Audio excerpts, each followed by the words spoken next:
You know what I think I'll do today? Something I haven't done in quite a while, and that is a game dev session. If you don't know what that is, it's basically where I just record myself working on a game. It's about as boring as it sounds, so if that doesn't sound like something you're interested in, then by all means, go do something more productive. But if you actually want to see what goes on when I make a game and how I do it, then I guess you can stick around.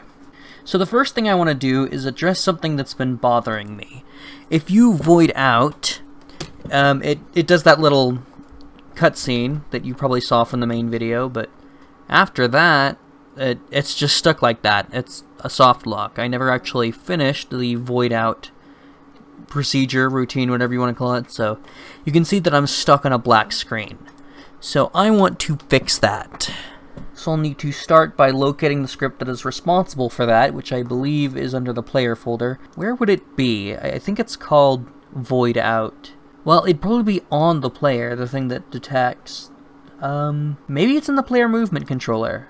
Void out routine. Here we go. Yeah, all it does is it waits until the fade out is done. Frankly, I think starting the fade out should be part of the coroutine. I don't really think it matters too much. Controller, what is... Okay, character movement controller. Yeah, it couldn't hurt to put it in the routine, because on void out, that's just an event. The event should just be responsible for, at least in my opinion, starting the thing, starting the processes that need to occur because of that event. So, frankly, I think I can just put all of this in here. So, we get the camera, we get its position, we make it look at the player, we lock up the controller. Let's just do that first. I know for certain things the order is completely arbitrary, but I like to do things in an order that makes sense. And oh, okay, I know what we're doing. We're disabling the controller so you stop falling. So after that, I think the thing that should happen is the player should get teleported to a location that is safe. Now, I was thinking about it already, and I think a way to determine whether or not a location is safe is to periodically check the player's state, and if they're grounded, then save that location into basically a list of safe locations. But it's like a circular buffer, so it can only hold so many locations at a time. And so once it's full, the next time a location gets stored, the oldest one gets forgotten. And I think maybe we could just use the oldest location in that buffer as the safe location. Of course, I could just teleport the player to some specific location. That's the other thing I thought about. Maybe when you void out, it would teleport you to the closest valid location above you, but that could put you anywhere, really, including on top of a house or something. But you know what? That might be a good place to start. That's what I'll try. So I think the way I want to do that is with a raycast. So I need to acquire... Is that a word? That doesn't sound like a word. Acquire. Acquire. I think so. Let's just calculate a position. That's the word I should use. We are calculating a position that is aligned with the player on the X and Z axis. At the moment, the Y position does not matter. So the player is globals.player movement because that's the controller. Hold on, wait a minute. I think I might be stupid. Do you realize what script we're in? We're in the player movement controller script already. It just, this transform is the player. Okay. Transform.position. So we'll call it a check position, I guess. That's our current transform position. And then all we really need to change is the Y. Now, I doubt there'd ever be anything higher up than 1,000 meters. Maybe not even 500 meters, but just to be safe, 1,000 meters. So now that we have this position, we need to do a raycast. Here we go. This is... No, not that. No, not that either.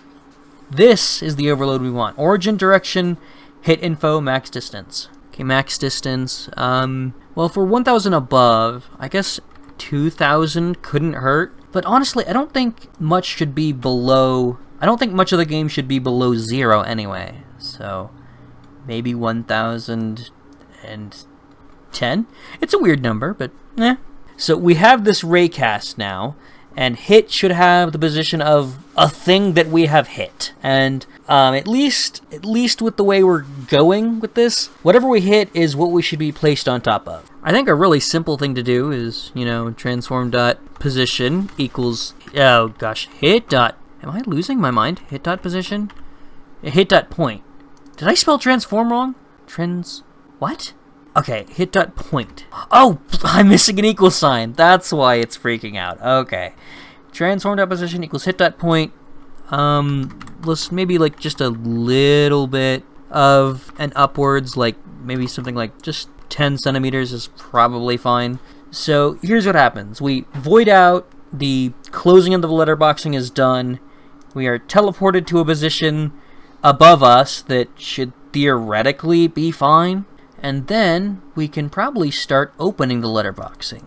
Open the letterboxing. Wait until, is it open is done? Or would it still be close is done? What would the, let's just find out. Close is done, minus fade time. So yeah, that just means that the fade is done if we're closing. It's weird. Could it be done better? Probably, but am I going to do it better? Not if it still works. So wait until the fade is done, give us control again, or we'll enable the controller again, and then unlock the controller, probably.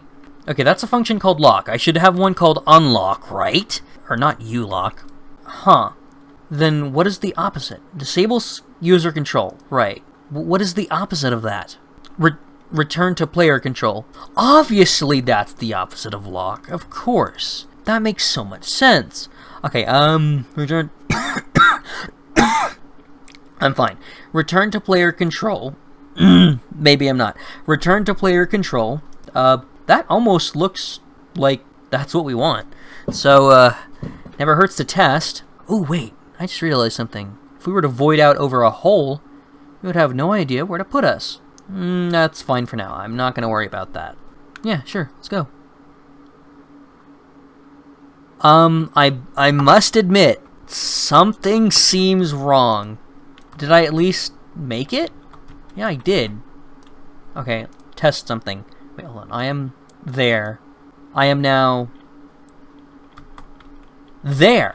Okay, so I did just move. I have control of the character. I just forgot a few things. Like closing the letterboxing. Also probably... Okay, the camera also didn't move. So we already have a reference to the camera. Camera dot... Is this one called unlock? Nope. Is this one called return to player control? No. Called clear scripted camera pose. Of course, right. Because we set the camera's pose. We scripted the camera's pose. And we want to unscript the camera's pose, I guess? It makes sense if you don't think about it. Here we are. Let's just do that. A few things. What?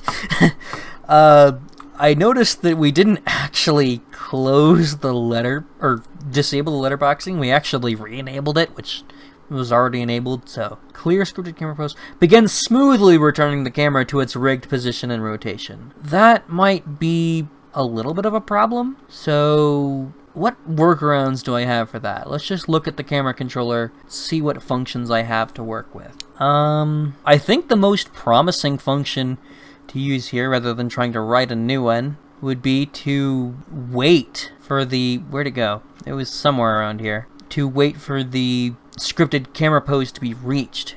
Because that function will return true as soon as the camera gets to where it needs to be. Let's go back to this. So we don't actually want to wait until the close is done. We want to wait until the camera gets back. So that would be scripted camera pose reached. So maybe we could wait to start opening the letterbox until the camera is reached its location. That seems like a good idea to me, actually. So we clear the scripted camera pose, we wait until the camera reaches where it needs to go, we start opening the letterboxing, we wait until the letterboxing is open, and then we get rid of it and return control back to the player. That sounds like what's going to happen to me. Alright.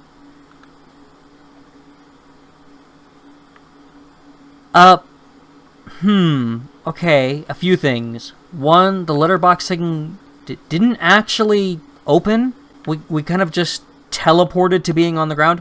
Also, we played the landing animation, interestingly. But I'll get to that after I figure out what's going wrong here. Let's just not do anything here and see what happens.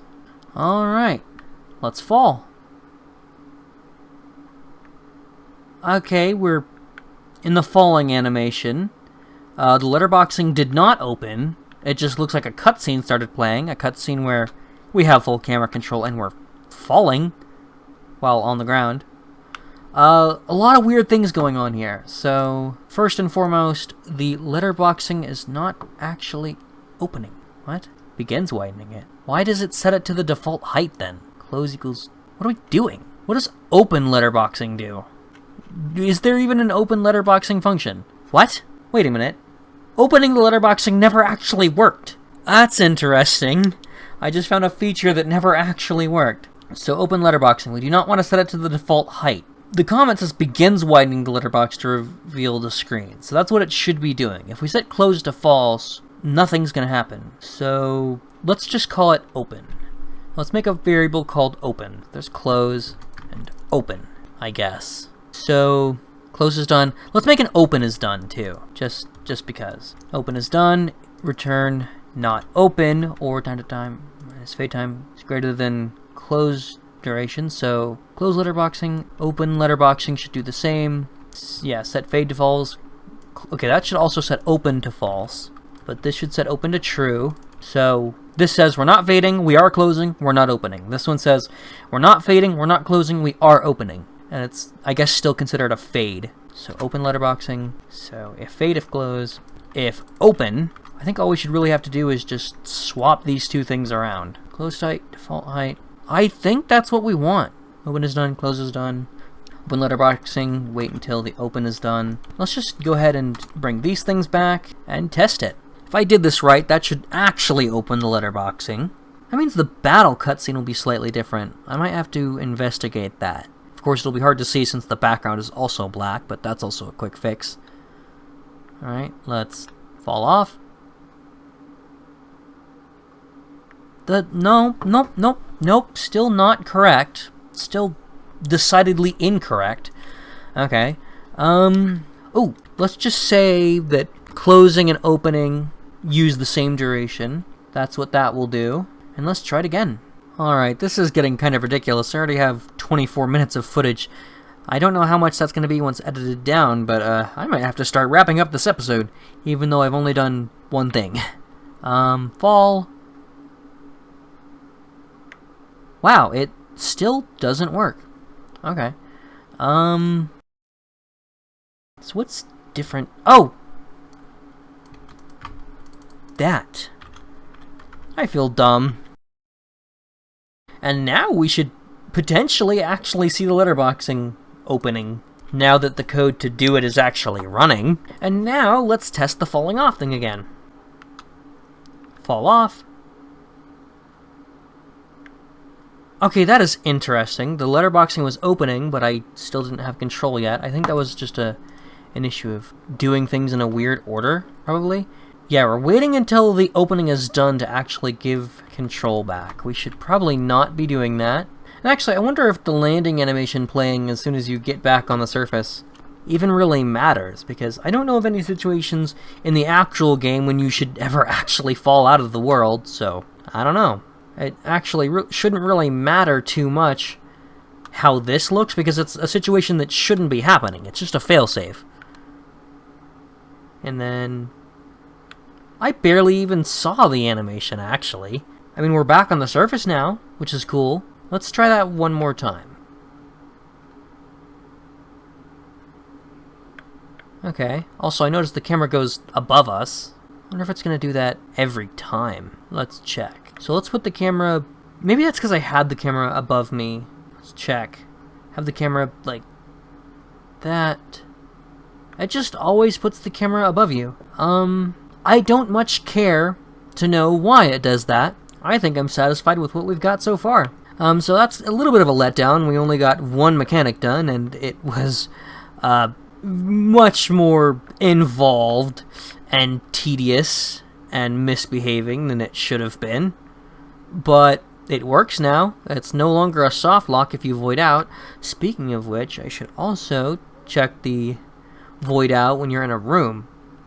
Oh my god, that is wrong. I'm glad I checked that. What just happened? What? What? Oh, what? Okay, let's analyze that. Like, press B, like, frame by frame. Let's try and get Molly and the screen in frame. Wait, is it already... No, it's not already a black screen. That's just a letterboxing. Hold on, I got a text or something.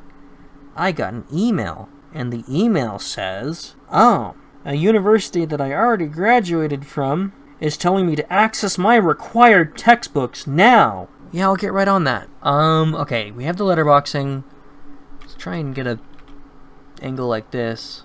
Molly starts walking, and the screen is black.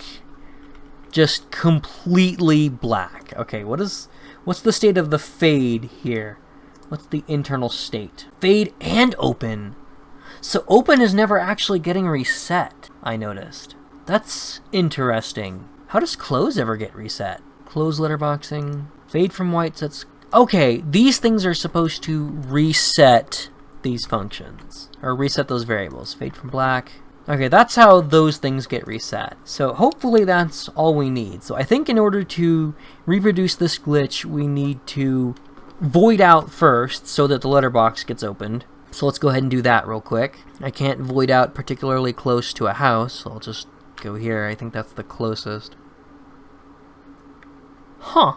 That's pretty close to that house. We could have landed on top of it if we really tried. That might be something to try next. So we open it. Okay, the screen isn't bugging out. Now I can test what I came here to test, which is voiding out here. We void out. We come back. Again, dangerously close to a house. Wait, that means... Okay, that means if I fall off the staircase at the...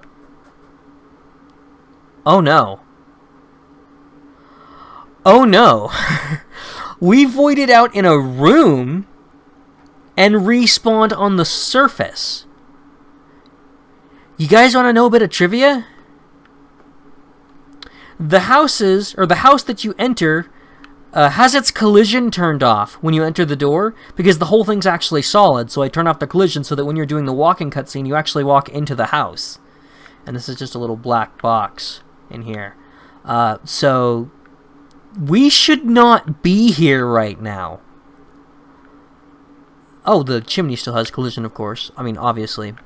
But yeah, we are not in a place we are supposed to be at the moment. The game thinks we're in a room, which is somewhere... Actually, we should be able to see it from here. Oh, dope! We can still see the room. Awesome. There's the room down there. So that's interesting. Normally... Okay, I voided out. I'm just thinking. So, I voided out because I left the room's bounding box. And yet, now I'm still not in the room's bounding box. Yet, I think the game thinks I'm fine, because it thinks I started and am still in the world's hitbox, because it teleported me, I guess. But actually, in my experience, I found that if you're in the room's hitbox and then suddenly teleport out of it, even if you teleport to the surface, it would still void you out, because the previous frame you were in the room's hitbox and the next frame you weren't. But I guess it just so happened to get set up in just the right way where it doesn't void us out in the overworld, because actually, even if it did void us out in the overworld, it'd have to put us back in the overworld. So, I mean, bottom line, we are somewhere we're not supposed to be right now. I could re-enter the room. Oh no! The room was already loaded, and then it loaded it again, and it's got a point light in there. And it's also got... The door's closed in the room that we were in and voided out of. So we can't enter the room because the door is in the way. And the cutscene only ends if we make it far enough. So I believe we are soft locked. And I believe we're also... Yeah, look at that! Oh my god, that's amazing! And we're just walking in place. That's a soft lock. Okay, so in the process of trying to fix that bug, I created an even worse bug. That is amazing. I love that so much. I mean, I just love glitches like that. But needless to say, that glitch is not supposed to be happening. I mean, I guess that's the whole point of a glitch, but yeah, we got teleported to the overworld when we should not be in the overworld. I don't even know what to do about that. I guess I'd have to use that first system that I said, where we do the teleporting back to a safe location. So maybe what we could do is use one system if you're in a room, but the other system if you're not. However, I'm sure this video is going to be really long, even once I cut it down, so I'm going to end it here. Thank you so much for watching, if you did. If you like this kind of content, for some reason, let me know in the comments. I'd like to see if there are any people that are actually genuinely interested in this content.